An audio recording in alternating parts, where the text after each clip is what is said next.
Hi everyone.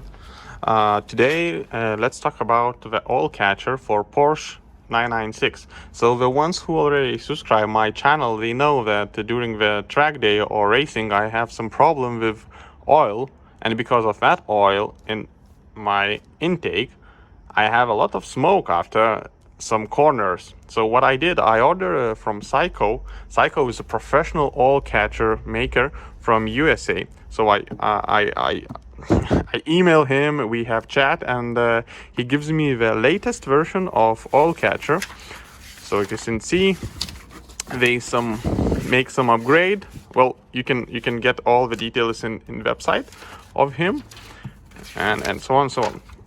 Together with this, you get oil catcher and the holder.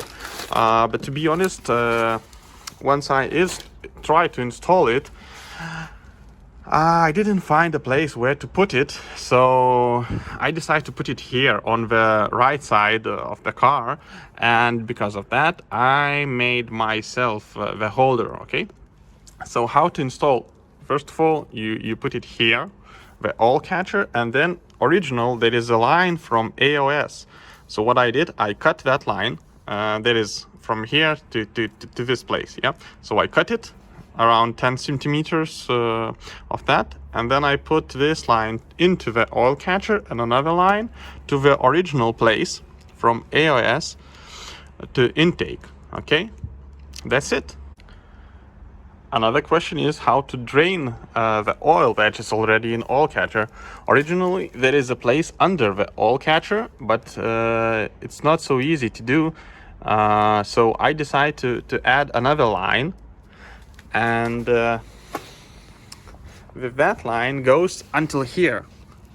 So there is a place to lift the car, and around 3 or 4 centimeters from that place there is a drain for the oil. So during the race I just lift my car, for example once I change my tires, and I drain the oil into the bottle or something like that, and that's it. So it's actually very easy, and it's helpful for the engine and for myself. If you have any questions or you need any help, just put the comment, okay, and then I will try to look at that and send feedback. Okay, thanks.